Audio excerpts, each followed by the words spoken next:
भारत ने स्वतंत्र पाने के बाद सन 1962 में चीन के विरुद्ध, सन 1965 में पाकिस्तान के विरुद्ध, 1971 में बांग्लादेश, 1999 में कारगिल और 2001 में ऑपरेशन पराक्रम में शत्रुओं का सामना किया है। देश में सेना ही ऐसी इकाई है जहां धर्म और जाति से ऊपर उठकर सोचा जाता है। ऐसे में समाज में एकता बनाए रखने के लिए पूर्व सैनिक बड़ा योगदान दे सकते हैं। सेवानिवृत्त के बाद एक सैनिक की जिम्मेदारी परिवार, समाज और देश के प्रति और ज्यादा बढ़ जाती है। एक जवान के शहीद होने पर उसकी शव यात्रा में हजारों नौजवान भाग लेते हैं। दूर दूर से शहीद की शव यात्रा में शामिल होने लोग आते हैं। शव यात्रा में शहीद होने वाले की जय जयकार करते हैं। उसके बाद धीरे धीरे सब भूल जाते हैं। देशभक्ति का सारा जुनून सैनिक के अंतिम संस्कार के साथ खत्म हो जाता है। शहीद के परिवार पर क्या बीतती है कोई नहीं सोचता। शहीद के माता पिता की क्या हालत है किसी को ध्यान भी नहीं रहता। उसके बच्चों की पढ़ाई हो रही है या नहीं, स्कूल में एडमिशन हुआ भी या नहीं, इस पर किसी का ध्यान नहीं रहता। सरकार मृतक के परिवार को मुआवजा देकर इतिश्री कर लेती है। विभाग भी मुआवजे तक ही ध्यान रखता है। बाद में उनके परिवार पर क्या बीतती है शायद ही कोई जानता है। एक जवान के शहीद होने के बाद उसके माता पिता को कैसा महसूस होता है, उस शहीद के साथी सैनिक पर क्या बीतती होगी जब उसने अपने ही साथी को ऐसे मरते हुए देखा होगा। अगले युद्ध में उसके साथ वो नहीं होगा। इसी भावना को आज हम शब्दों में बताने की कोशिश करेंगे। देश की सुरक्षा के लिए सीमा पर तैनात वीर जवान की बहादुरी के किस्से तो हमने काफी बार सुने हैं, लेकिन आज उनकी निजी जिंदगी से जुड़ी कुछ बातें जो शायद ही आपको पता होगी, उसके बारे में हम बात करेंगे। इसे सुनने के बाद सीमा पर तैनात वीरों का हौसला और भी बढ़ जाएगा। ये बात उस शाम की है जो अब ढलकर थम चुकी थी। चांद भी ऊपर उठते हुए आसमान में बादलों के पीछे से छिपता हुआ बाहर आ रहा था। सूरज की ढलने की वजह से मौसम में कुछ नमी सी होने लगी थी। लेफ्टिनेंट कर्नल रजनीश बिष्ट सेना मेडल, छोटे मोटे और टूटी हुई बॉक्सर नाक वाले सैनिक थे। स्वभाव से थोड़े सख्त मिजाज के थे, जिस कारण इनसे अधिकारी बहुत इज्जत से पेश आते थे। हमेशा की तरह जब इन्होंने अपने हाथ गर्दन पर रगड़े तो पाया कि ये पसीने से डूबे हुए हैं। नाक मुंह सिकुड़ते हुए अपने हाथ पैंट के जेब में रगड़ लिए। कुछ सोचते हुए ये वहीं ठहर गए। कुछ ही देर में पेट से गुड़गुड़ की आवाज आने लगी। याद आया कि ये दोपहर में मेस में गए थे।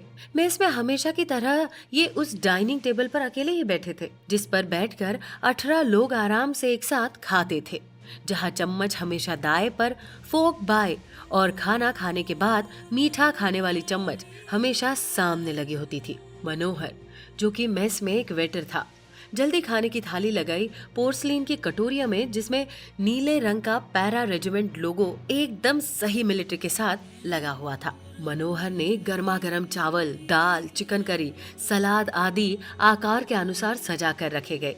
आज बुधवार था और अच्छी तरह से कर्नल बिष्ट को मेन्यू याद था, इसलिए बिना खाने की तरफ देखे मनोहर से प्लेट हटाने का कह दिया और बगल की मेज से अपनी टोपी व कार की चाबी उठाई और अपने कंधों को चौड़ा करते हुए निकल गए। पुरानी इमारत की तरफ, जो ब्रिटिश के जमाने में कभी स्कूल हुआ करता था, लेकिन अब भारतीय सेना का एक बेस अस्पताल था। इमारत के पत्थरों पर डूबते सूरज की नारंगी किरणें पड़ रही थी।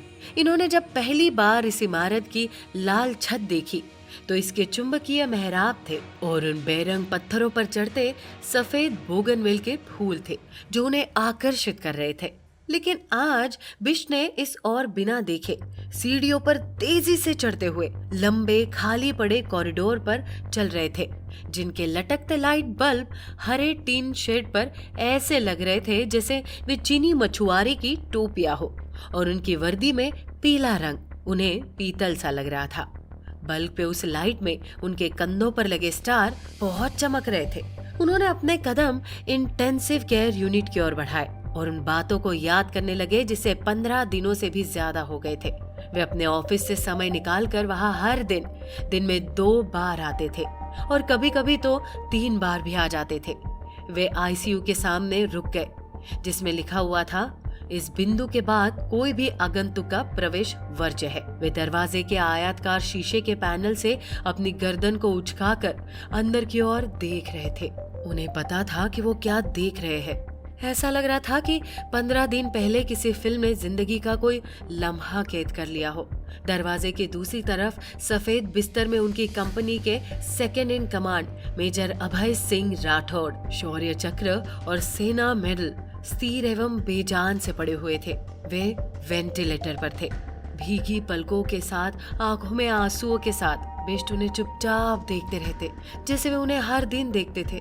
कुछ देर बाद कर्नल बिष्ट ने सामने के कॉरिडोर में डॉक्टर को आते हुए देख उनसे राठौड़ की हालत के बारे में पूछा। जवाब में डॉक्टर ने कहा, राठौड़ की हालत अब भी खराब है। अगले कुछ घंटों तक हमें संभल कर रहना होगा। कुछ भी हो सकता है। कर्नल बिष्ट, आपको राठौड़ के माँ बाप के साथ रहना चाहिए। उन्हें आपकी इस वक्त बहुत जरूरत है। अगले कुछ घंटे राठौड़ के साथ कर्नल बिष्ट के लिए भी काफी मुश्किल थे। बिष्ट ने शीशे से राठौड़ को देखा।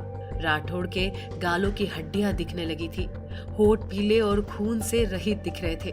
पूरा सफेद पत्तियों में लिपटा हुआ था। बिष्ट की आंखों में फिर से आंसू आ गए कि जो आदमी कभी स्थिर नहीं बैठा वो आज इस तरह लेटा हुआ है। परेशान होते हुए रूंधे गले से बिष्ट ने कहा, कब तक ऐसे ही लेटे रहोगे? उठ जा। तुम अगर खुद को ऐसा देखोगे तो शर्मिंदगी महसूस करोगे। बिष्ट के साथ बाहर राठौड़ के माँ बाप बैठे हुए थे। वे अंदर राठौड़ के पास गए, उसका हाथ पकड़ बैठ गए। उन्हें लगा शायद ऐसा करने से वो अपने बेटे को मौत के मुंह से बाहर ले आएंगे। बिष्ट भी आखिरी समय में राठौड़ के साथ बिताना चाहते थे, लेकिन अंदर जाना ठीक नहीं समझा। इसलिए वे वही बेंच पर बैठ गए, जिससे वे अपने इकलौते बेटे की जिंदगी के आखिरी समय में उसके साथ रहे। पिछले कुछ दिनों से वे सो नहीं पाए थे। जब भी आंख बंद करते, उनकी आंखों के सामने राठौड़ का चेहरा सामने आ जाता, जिससे उनकी आंखों की नींद ही उड़ जाती। बिष्ट पुरानी यादों में खो गए, जब उन्होंने राठौड़ को कश्मीर में देखा था। ठुड्डी में थोड़े से बाद चेहरे में दुर्बलता की लकीरें थी, क्योंकि पैक किए हुए राशन के सहारे उन्होंने कड़क चट्टान पर कई दिन बिताए थे और गिरी हुई बर्फ को खुरच खुरच कर चाट कर उनका मुंह सूख गया था। मैला कुचैला मुख अभी भी सुंदर लग रहा था। बिष्ट ने बूझे मन से सोचा और मुस्कुराने लगे। अबे, मॉडल बनना था ना तुझे, साले फौज में क्यों आ गया मरने? राठौड़ एक कड़क चेहरे के सामने कुटिल मुस्कान लिए हुए थे। उनकी गहरी आंखें चमक रही थी और ऐसा लग रहा था कि वे कह रहे हो, जलते हो आप सर मेरे सुंदर चेहरे से, मुझे मालूम है। राठौड़ 8 साल पहले लेफ्टिनेंट के तौर पे यूनिट में शामिल हुए थे। अपने तैनाती के समय ये आतंकवादियों से पूछताछ करते थे। ये जोखिम उठाने वाले सैनिक थे। कारगिल युद्ध के समय अपनी जान देश के लिए त्यागने के लिए हमेशा तैयार थे। बिष्ट ने राठौड़ से कहा, तुम थक गए हो, हमारे साथ नहीं जा सकते, यही रुको। राठौड़ ने कहा, नहीं थका सर, मैं आपको अकेले नहीं जाने दूंगा। कुछ ही सालों में राठौड़ ने सबके सामने अपनी ऐसी छवि बनाई थी जिसे भूलना आसान ही नहीं था। कारगिल युद्ध के समय जिस सैनिक का लैंड माइन में पैर कट गया था, उसे अपने कंधों पर लादे बेस में लाए थे। राठौड़ को अब नई बटालियन में जाना था, गाइड के तौर पर। राठौड़ ने बिष्ट से विदाई ली और चले गए। कुछ दिनों में ही पूरे गांव का दौरा किया।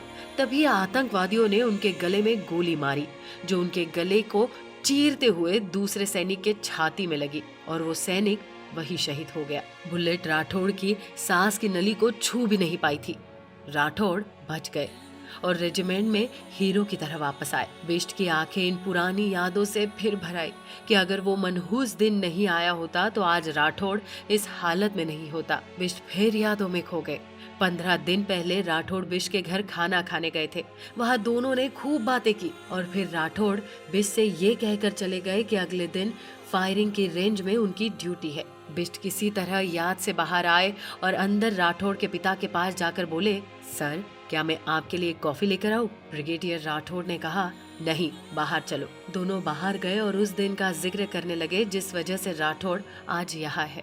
15 दिन पहले फायरिंग रेंज में अभय राठौड़ प्रैक्टिस का इंचार्ज संभाले हुए था। एक राउंड की फायरिंग पूरी हो चुकी थी, इसलिए राठौड़ ने राइफल खाली करने को कहा और निशाने पर जाकर खड़े हो गए। सभी के परफॉर्मेंस रिकॉर्ड करने लगे। राइफल पूरी तरह खाली नहीं हुई थी और राठौड़ जब वापस लौट ही रहे थे कि राइफल पूरी तरह से उल्टी चल गई। बुलेट दीवार से टकराकर राठौड़ के सर के पीछे जा लगी। बिष्ट ने रूंधे गले से कहा। राइफल चलाने वाला राठौड़ को अपना आदर्श मानता है। तभी वहाँ एक जवान आया और ब्रिगेडियर से रोते हुए कहा, मुझे माफ कीजिए, मैंने जानकर नहीं किया। ब्रिगेडियर ने उनके नेम प्लेट को पढ़ते हुए कहा, केदार सिंह, तुम्हारी गलती नहीं है, रोना बंद करो और कल से अपनी ड्यूटी पर वापस आ जाना। बिष्ट राठौड़ की बातों को याद करने लगे और वो हमेशा कहते थे कि सर, मैं दुश्मनों की बुलेट से नहीं डरता, किसी एक बुलेट पर मेरा नाम तो लिखा ही हुआ है, तो दूसरी बुलेट से क्यों घबराना। बुज़दिल 100 बार मरते हैं, लेकिन बहादुर एक ही बार मरता है। बिष्ट सोचने लगे, अभय सिंह राठौड़ जो मौत का सामना आंखें मिलाकर करते थे, वो कभी इस तरह मरना पसंद नहीं करते। लेकिन केदार सिंह के राइफल की ही वो बुलेट थी जिस पर अभय राठौड़ का नाम लिखा था। ये सोचते हुए बिष्ट ने उगते हुए सूरज की तेज किरणों से अपनी आंखें बंद कर ली। एक जवान जब शहीद होता है तो सिर्फ वो अकेला ही इस दुनिया से नहीं जाता है, बल्कि अपने सैनिकों, अपने परिवार की जीने की वजह को भी अपने साथ ले जाता है।